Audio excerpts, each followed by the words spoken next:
Hello. Hello everyone, this is Sushil Kumar Rai. You are watching my YouTube channel Achievers Mathematics. Friends, आज हम class 8 chapter number 2 linear equation in one variable में exercise 2.2 का solution करेंगे. तो चलिए हम बिना देरी का पहला क्वेश्चन शुरू करते हैं. ठीक है, पहला क्वेश्चन है. अभी आज जो हम क्वेश्चन करने वाले हैं सभी वर्ड प्रॉब्लम से रिलेटेड है. बहुत से बच्चे जैसे ही स्टेटमेंट देखते हैं या वर्ड प्रॉब्लम देखते हैं वो घबरा जाते हैं कि अरे ये तो इतना लंबा दिया, इतने सारे कंडीशंस हैं, इसको कैसे सोल्व करें. तो बिल्कुल घबराने की आवश्यकता नहीं है. मैं आपको स्टेप बाय स्टेप करके एक एक क्वेश्चन कराऊंगा. इस एक्सरसाइज में 16 क्वेश्चन है और 16 क्वेश्चन का मैं सोल्यूशन कराऊंगा.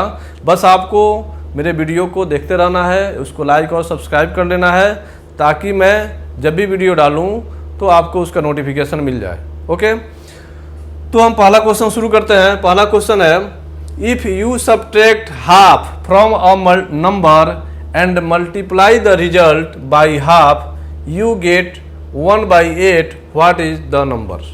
ठीक है, क्वेश्चन बिल्कुल सिंपल है. कह रहा है कि if you subtract half from a number, यानी किसी संख्या से जो अननोन नंबर है, हमें पता नहीं कि वो संख्या क्या है, कोई संख्या है जिसमें से हम हाफ को माइनस करते हैं और माइनस करने के बाद जो रिजल्ट आता है उसमें फिर हाफ से मल्टीप्लाई कर देते हैं और मल्टीप्लाई करने के बाद जो प्रोडक्ट आता है वो 1/8 आता है.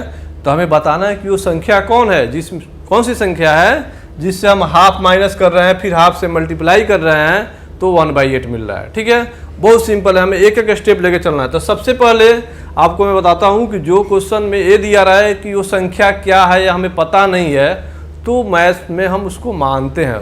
हम लिखेंगे let the number be x, यानी माना कि वो संख्या क्या है, एक्स है, ए है, बी है, पी है, हम कुछ भी उसको मान लेंगे और फिर हम उसका सॉल्यूशन करेंगे. ठीक है, तो हम लिखेंगे यहाँ पे let the number be x, यानी हमें पता नहीं है तो हम क्या माने कि वो संख्या क्या है, एक्स है. यहाँ वाई भी हो सकता है, जेड भी हो सकता है. तो हमने माना कि वो संख्या क्या है, एक्स है. अब हम लिखेंगे अकॉर्डिंग टू क्वेश्चन. क्या लिखेंगे, a/q भी आप लिख सकते हैं या आप पूरा लिखिए अकॉर्डिंग टू क्वेश्चन.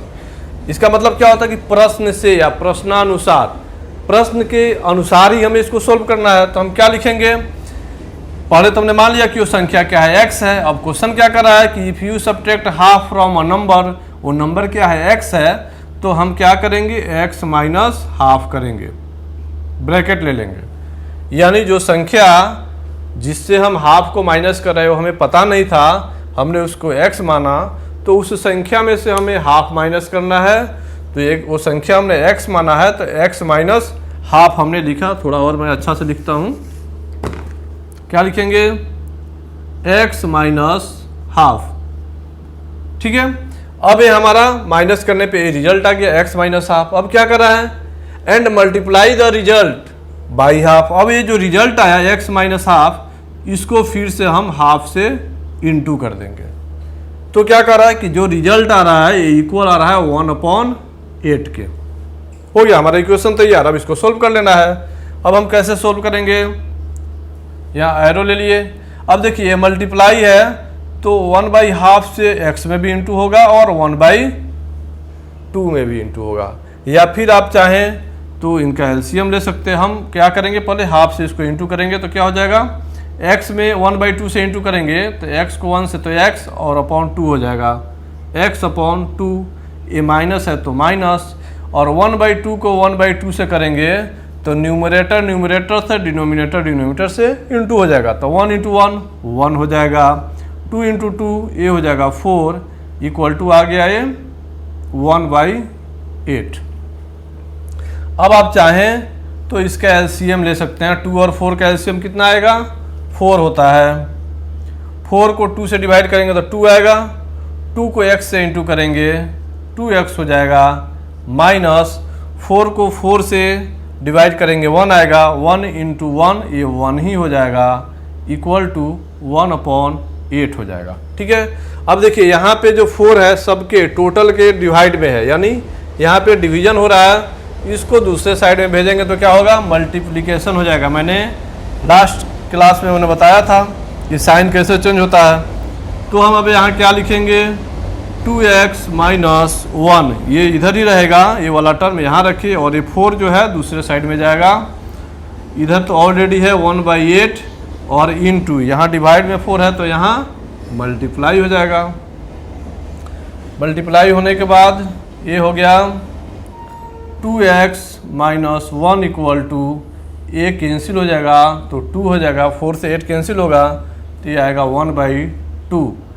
फिर भी हम क्या करेंगे, 1 को मैंने इसके पहले बताया था कि इसमें क्या करेंगे, वेरिएबल वाले टर्म को एक साथ लेंगे, कांस्टेंट है या जो नंबर है उसको एक साथ ले लेंगे। तो 2x यहाँ रखेंगे क्योंकि दूसरा x वाला इसमें कोई टर्म है नहीं, यहाँ इक्वल कर देंगे 1/2 और -1 इधर जाके प्लस का 1 हो जाएगा। अब क्या होगा, 2x equal to 1/2 plus 1, sorry यहाँ पे हम क्या करते हैं ना, इसका सॉल्यूशन कर लेते हैं। इसका भी एलसीएम 2 हो जाएगा, 2 को 2 से डिवाइड करेंगे 1 आएगा, ये हो जाएगा 1, अब प्लस 2 को 1 से डिवाइड करेंगे तो 2 इंटू 2 हो जाएगा ये। अब क्या हो जाएगा, 2x इक्वल टू 3/2 हो जाएगा, इसको ऐड कर लेंगे तो 3/2 हो जाएगा। ओके, तो हमने लिखा 2x इक्वल टू 3/2। अब इसका सॉल्यूशन थोड़ा सा यहाँ पे जगह कम पड़ रहा है, हम इसको यहाँ से लेके आ जाते हैं यहाँ पे, ठीक है। तो ये कितना हो जाएगा, 2x इक्वल टू 3/2, यहाँ ले लेते हैं 2x इक्वल टू 3/2 हो गया, या x इक्वल टू क्या हो जाएगा, 2 यहाँ मल्टीप्लाई है तो इधर आके डिवाइड हो जाएगा, 3/2 इंटू 1/2 कर सकते हैं ना, ये 2 है तो 2 इधर आके डिवाइड होगा तो नीचे ही आएगा, तो हम यहाँ पे 1/2 कर सकते हैं। इसलिए x इक्वल टू 3 1 जा 3/4, ये हमारा आंसर है। तो लिखेंगे क्या, हैंस रिक्वायर्ड नंबर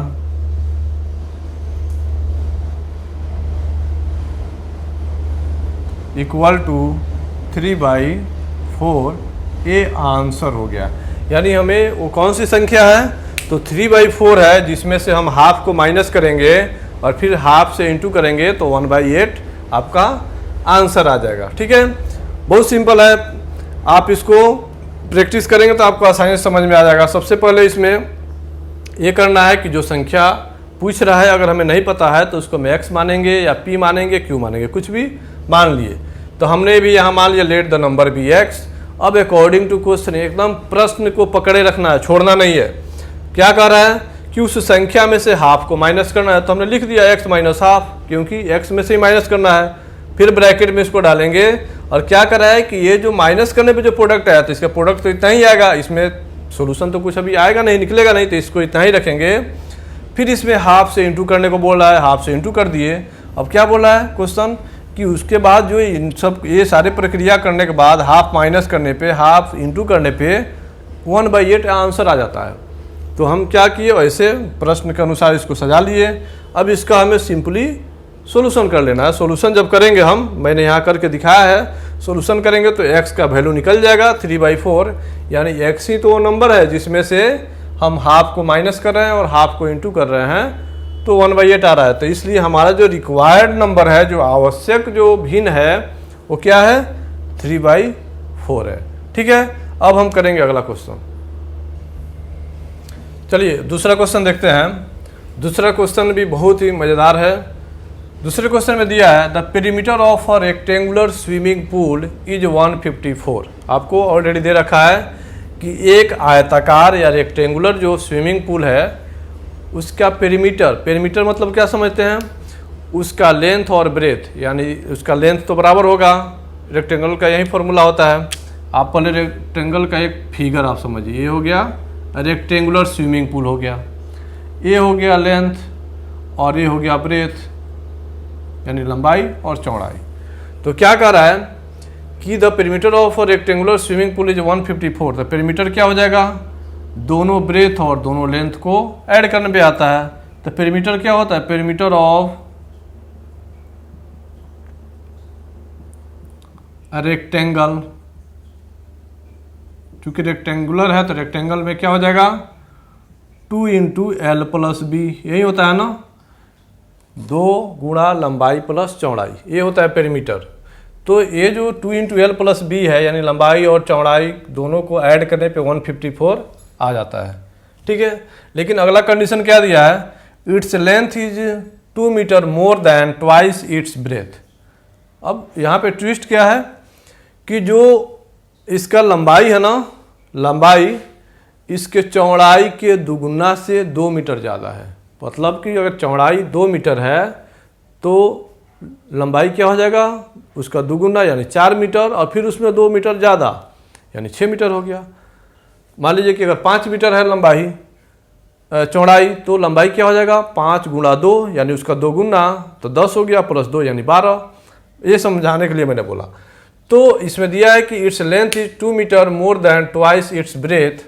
जो इसका लेंथ है उसके ब्रेथ के दोगुने से 2 मीटर ज़्यादा है, ठीक है। तो हमें बताना है कि इस रेक्टेंगुलर जो स्विमिंग पूल है उसका एग्जैक्ट लंबाई क्या है उसका, और चौड़ाई क्या है उसका, लेंथ और ब्रेथ निकालना है। तो चलिए हम इसका सॉल्यूशन करते हैं। सबसे पहले हम लिखेंगे यहाँ पे सॉल्यूशन में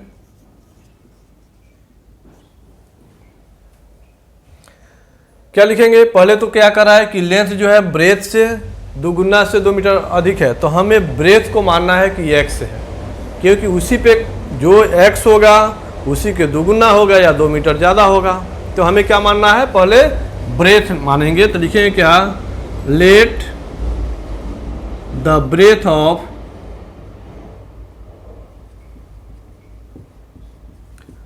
rectangular swimming pool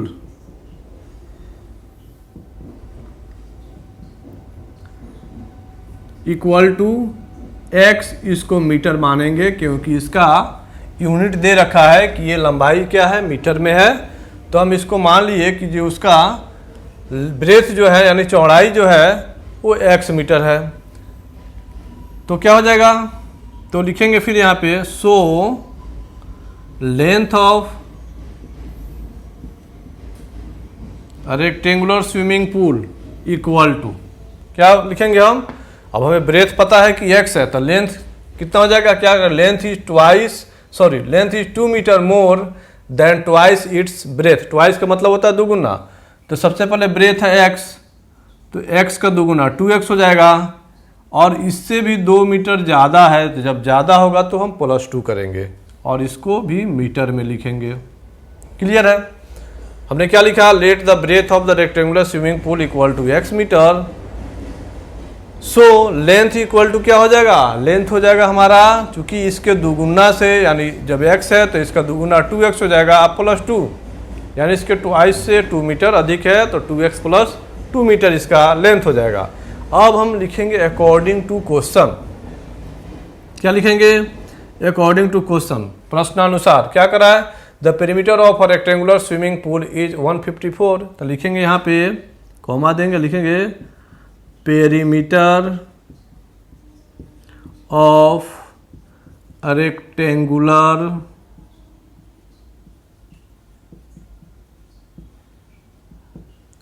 swimming pool equal to 154 metre. Already ये दिया है ना कि पेरीमीटर इतना है। अब हमें क्या करना है, यहाँ पे पेरीमीटर ऑफ स्विमिंग पूल कितना हो जाएगा, तो 2 इंटू एल प्लस बी, यही होता है ना formula, equal to 154। Perimeter of rectangular swimming pool क्या हो जाएगा, 2 इंटू एल प्लस बी हो जाएगा, इक्वल टू 154 मीटर।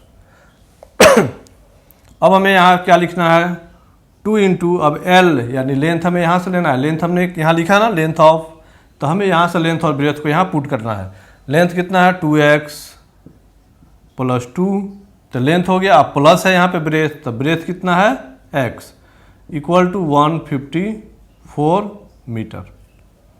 ठीक है। फिर क्या लिखेंगे, 2 इंटू, इसको ब्रैकेट में 2x और x कितना हो जाएगा, 3x हो जाएगा। दोनों x वाले टर्म को ऐड कर लेंगे, कितना हो जाएगा, 3x + 2 इक्वल टू 154। ठीक है। अब हम क्या करते हैं अगले स्टेप में, अब 2 से दोनों में इंटू हो जाएगा, तो ये कितना, 2 को 3x से करेंगे तो 6x + 4 = 154 मीटर। अब हम ऊपर आ जाते हैं यहाँ पे, ठीक है, 6x है और +4 है। अब हमने क्या देखा था कि यहाँ पे एक जैसे जो टर्म है उनको एक साथ ले जाएंगे, यहाँ 4 है 154 है तो 4 को इधर भेज देते हैं, तो क्या हो जाएगा अगले स्टेप में 6x = 154, यहाँ प्लस का है 4, यहाँ प्लस का है तो ये जाके इधर माइनस का 4 हो जाएगा, दूसरे साइड में जाके क्या होगा, माइनस हो जाएगा। अब ये कितना हो जाएगा, 6x = 154 - 4 150 हो जाएगा, x = कितना हो जाएगा 150/6, 6 से मल्टीप्लाई जाकर डिवाइड हो जाएगा। इसको आप कटा के देखो, आप डिवाइड करोगे तो 25 आएगा, x का वैल्यू 25 आएगा। अब हमें x मिल गया, मिला ना, और x हम किसको माने थे, the breadth of rectangular swimming pool = x, तो हमें x मिल गया, तो लिखें क्या, हेंस ब्रेथ ऑफ, यहाँ नहीं दिखेगा, मैं इधर ही लिखता हूँ, थोड़ा सा जगह कम पड़ रहा है, कोई बात नहीं, यहाँ से हम आ जाते हैं यहाँ पे, ठीक है। यहाँ x का वैल्यू हमें मिल गया 25, तो हम क्या लिखेंगे यहाँ पे, हेंस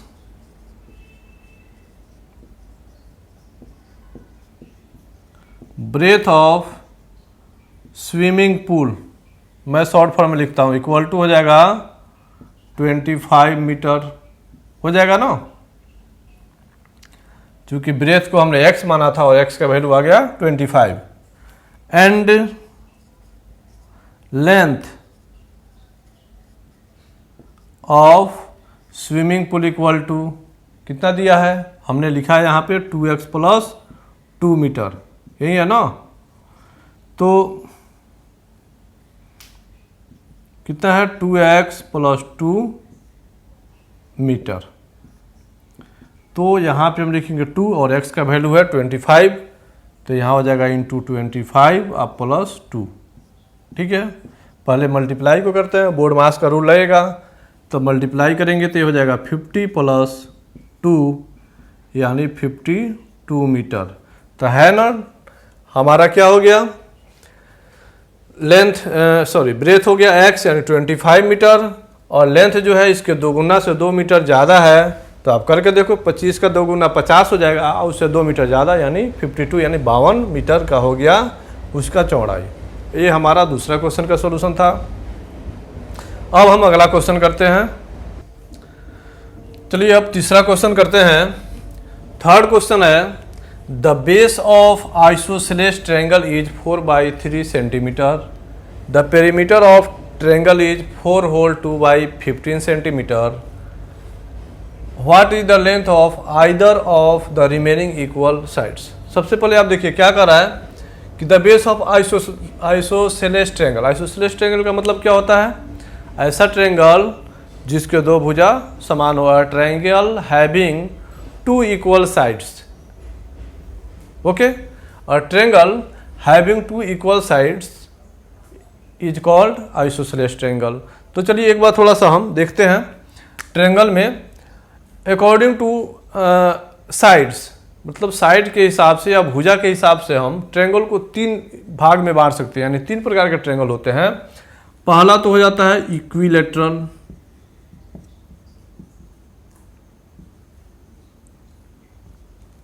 इक्विलैटरल ट्रायंगल किसको बोलते हैं, a triangle having all sides equal, ऐसा ट्रायंगल जिसके सभी भुजा बराबर हो। जैसे एक ट्रायंगल है, ये तीनों में हमने एक एक लाइन यहाँ लगाया, इसका मतलब ये होता है कि इसका तीनों भुजा बराबर है, तो a triangle having all equal sides, okay, is called equilateral triangle.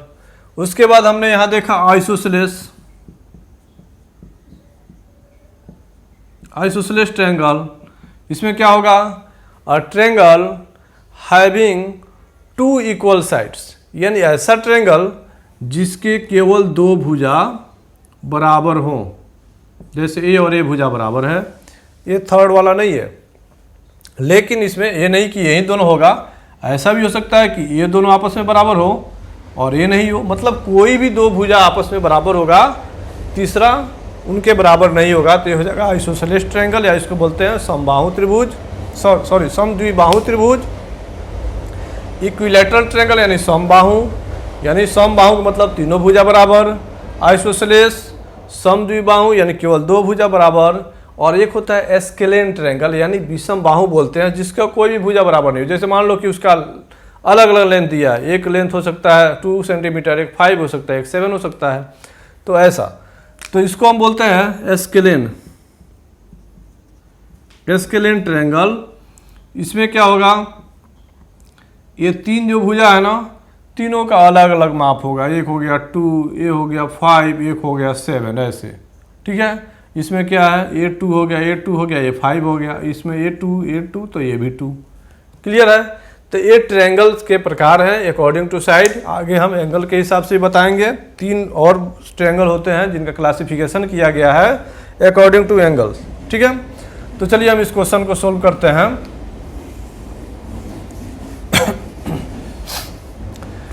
देखिए क्या कर रहा है, the base of isosceles triangle is 4/3 centimetre. तो पहले हम एक समझने के लिए एक आइसोसेलेस ट्रायंगल यहाँ ड्रॉ कर लेते हैं। इसका बेस दिया है 4/3 सेंटीमीटर। अब क्या कर रहा है, आइसोसेलेस ट्रायंगल है यानी बाकी का ये दो भुजा होगा आपस में बराबर होगा, ठीक है। The perimeter of triangle is 4 whole 2/15 centimetre. और इसका पेरीमीटर यानी तीनों भुजाओं का सम पेरीमीटर हो जाएगा। तो ये सम दे रखा है, सिंपल है। तो हमें बाकी के जो भुजा है, एक तो बेस तो दिया है, बाकी के जो बराबर वाले भुजा जो हैं इनका क्या माप है, इसका मेजरमेंट क्या होगा, ये हमें बताना है, ठीक है। Very simple. चलिए सॉल्यूशन करते हैं। लिखेंगे let the length of equal sides of isosceles triangle equal to x centimetre. Okay, क्या कर रहे हैं, the length of equal sides of isosceles triangle equal to x। हमने मान लिया कि ये जो बराबर जो दोनों भुजाएं हैं ये भी x है, तो ये भी x होगा, ठीक है। अब हम लिखेंगे यहाँ अकॉर्डिंग टू क्वेश्चन। अब क्वेश्चन के हिसाब से चलेंगे। क्या कर रहा है, the perimeter of triangle is 4 whole 2/15। पहला हमने लिख लिया, ठीक है। दूसरा में क्या कंडीशन है, द पेरीमीटर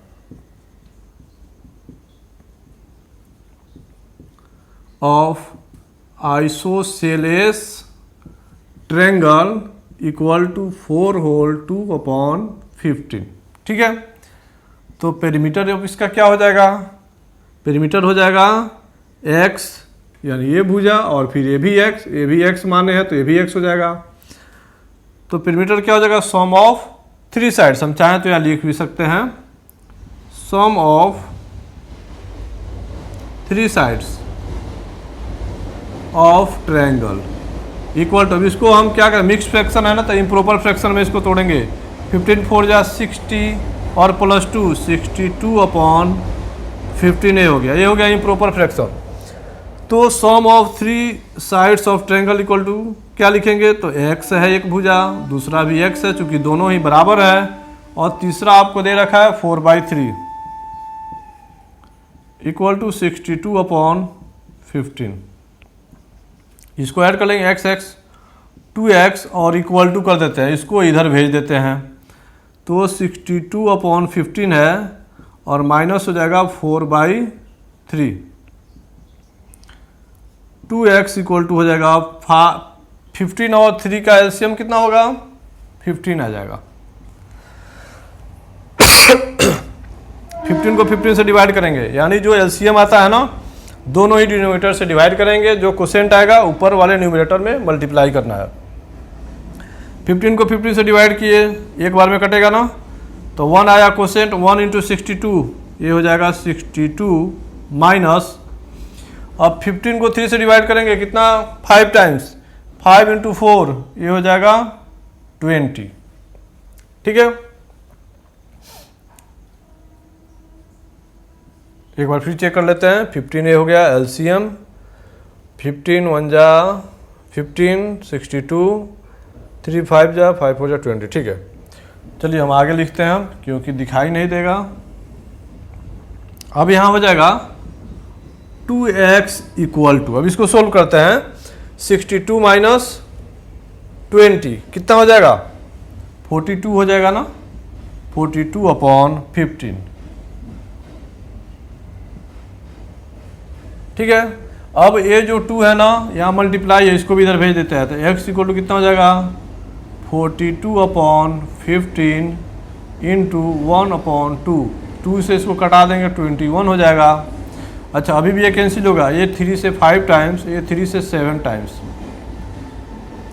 इसलिए x इक्वल टू कितना आ गया? 7/5। ठीक है, तो 7/5 को इसको हम, चूंकि मिक्स्ड फ्रैक्शन में यहाँ दे रखा है पेरीमीटर, तो इसको हम चाहें तो इतना भी लिख सकते हैं। ये भी हमारा आंसर सही है, गलत नहीं है। और 7 को 5 से डिवाइड भी कर लेंगे, तो 5 1 जा 5, यह आएगा 2। तो इसको क्या लिखेंगे? 1 होल 2 अपॉन 5, ऐसे लिख सकते हैं ना। 1 होल यानी क्वोशिएंट यहाँ पे आ जाता है, जिससे डिवाइड करते हैं वो नीचे आता है और रिमाइंडर ऊपर चला जाता है। तो ये हो गया 5 1 जा 5 और प्लस 2 हो जाएगा 7/5 हो गया ना। तो इसलिए क्या हो जाएगा यहाँ पे? x इक्वल टू वैसे लिखते हैं 1 होल 2 अपॉन 5 सेंटीमीटर। तो हमारा कंक्लूजन क्या आया? What is the length of either of the remaining equal sides. तो लिखेंगे hence length of either equal sides equal to 1 whole 2/5 centimetre. ये हमारा थर्ड क्वेश्चन का सॉल्यूशन हो गया। ठीक है, अब हम करेंगे क्वेश्चन नंबर 4। चलिए क्वेश्चन नंबर 4 का सॉल्यूशन देखते हैं। सबसे पहले क्वेश्चन नंबर 4 देखते हैं। क्या है question? Sum of 2 numbers is 95, यानी दो संख्याएं हैं जिनका सम है 95। If one exceeds the other by 15, लेकिन इसमें कंडीशन क्या है कि दोनों संख्याओं में से एक संख्या दूसरे से 15 ज़्यादा है। क्लियर है? मतलब दो संख्याएं हैं, दोनों को ऐड करने पे 95 आ रहा है, लेकिन दोनों संख्याओं में से एक संख्या 1 से 15 ज़्यादा है, या ये बोल सकते हैं 1 से दूसरा 15 कम है। दोनों ही कंडीशन आ सकता है। फाइंड द नंबर्स, तो हमें वो दोनों संख्या निकालना है। तो चलिए हम शुरू करते हैं। लिखेंगे लेट। अब यहाँ पे आपको ध्यान रखना है, जो दो संख्या है तो एक उसमें छोटा होगा एक बड़ा होगा। तो लिखेंगे let the smaller number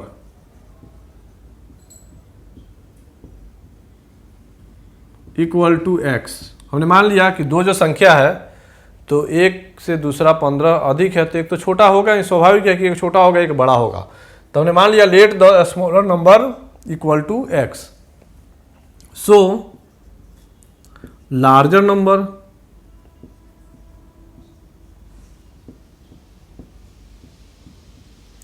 equal to क्या हो जाएगा? क्योंकि ये छोटा वाला नंबर है तो x है, तो बड़ा वाला दिया है ना कि एक से दूसरा 15 अधिक है, तो कितना हो जाएगा? ये x है, इससे 15 अधिक कर दिए, x + 15। क्लियर है? अब क्या करें? The sum of 2 numbers is 95। अब क्या करें? दोनों संख्याओं का योग कितना है? 95 है, सम है 95। क्या लिखेंगे? अकॉर्डिंग टू क्वेश्चन, पहला संख्या यानी x प्लस दूसरा संख्या यानी x + 15 इक्वल टू 95। x और x कितना हो जाएगा? 2x इक्वल टू, ये है 95, माइनस कर देंगे 15 को, दूसरे साइड में ले जाएंगे, माइनस कर देंगे। 2x इक्वल टू कितना हो गया? ये हो गया 80। अब x इक्वल टू कितना हो जाएगा? 2 इधर जाके डिवाइड होगा, 80/2 यानी ये हो जाएगा 40। x इक्वल टू हो गया 40। लिखेंगे x किसको बनाने थे? स्मॉलर नंबर को। तो लिखेंगे hence smaller number equal to x equal to 40 and larger number equal to x plus 15 equal to 40 plus 15 यानी 55। आप ऐड करके देखो, 55 में 40 को ऐड करो, 95 आ गया ना इसके इक्वल। बिल्कुल सिंपल है, जैसे क्वेश्चन कहता है क्वेश्चन को आपको बिल्कुल छोड़ना नहीं है, पकड़ के रखना है तो समझ में आएगा, छूटेगा नहीं। सम ऑफ टू नंबर्स इज 95, यानी दो संख्या जिसका सम 95 है। If one exceeds the other by 15, तो एक से दूसरा 15 ज़्यादा है, तो हमें दोनों संख्या निकालना है। तो हमने क्या समझा कि एक दो संख्या है, एक जब ज़्यादा है तो एक कम होगा, तो हमने सबसे पहले यहाँ ले लिया smaller number equal to x, तो लार्जर नंबर क्या होगा, एक्स प्लस 15 हो जाएगा। फिर दोनों को ऐड करने पे ही तो 95 आता है, सम दिया है ना, दोनों को ऐड किए, यहाँ से हमें x का वैल्यू निकल गया 40। हमने x माना था किसको, स्मॉलर नंबर को, 40 हो गया, और लार्जर नंबर क्या हो गया, x प्लस 15 यानी 55। ओके, तो आज हमने 4 क्वेश्चन किया 16 में से। कल हम कल इसलिए मैं बोल रहा हूँ क्योंकि मैं डेली वीडियो बना रहा हूँ आजकल क्लास 8 के लिए। मेरा यही मकसद है कि जो भी बच्चे अभी 8 क्लास में या 9th में 10th में, उनको एक कोचिंग का अनुभव हो। जैसे वो कोचिंग में जाते हैं और एक एक क्वेश्चन का सोल्यूशन हो पाता है, वैसे यहाँ उन्हें लगे उन्हें पैसे खर्चने ना पड़े बाहर जा कर के, घर पे बैठे बैठे वो अपना एजुकेशन ले सके। इसलिए मैं एक एक क्वेश्चन करा रहा हूँ डेली, ठीक है। तो आपसे यही रिक्वेस्ट है कि आपको अगर अच्छा लग रहा है पढ़ाया हुआ, तो आप इसको ज़रूर सब्सक्राइब करें और अपने फ्रेंड्स को भी शेयर करें। Thank you.